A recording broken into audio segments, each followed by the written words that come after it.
And I am Roshane Jercel Esther Dizabal.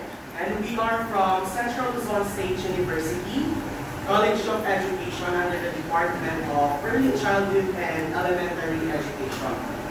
We are here to administer our questionnaires, our test questionnaires, about the topic of irregular and regular noun, as well as the count noun and the mass nouns. This questionnaire consists of 40 multiple choice tests and total of 40 points. Before we start, Teacher Kimberly and Teacher Irish will give a quick review about the lesson.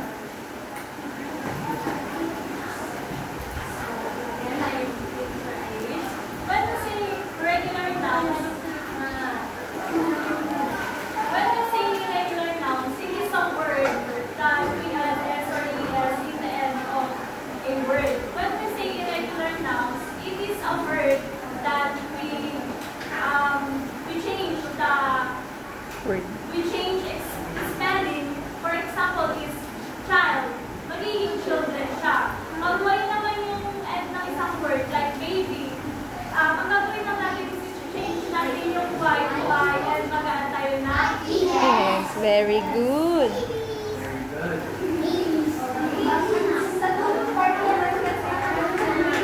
Every about countdown and background. Pag sinabi natin countdown, so the word count, ibig sabihin ay nabibilang, tama. O yung upuan dito, nabibilang ba? Ang isa sila naman is mass noun. Ang mass noun naman ay nabibilang.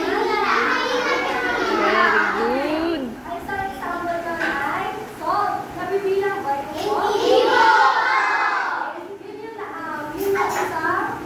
Topic na coverage ng sasagutan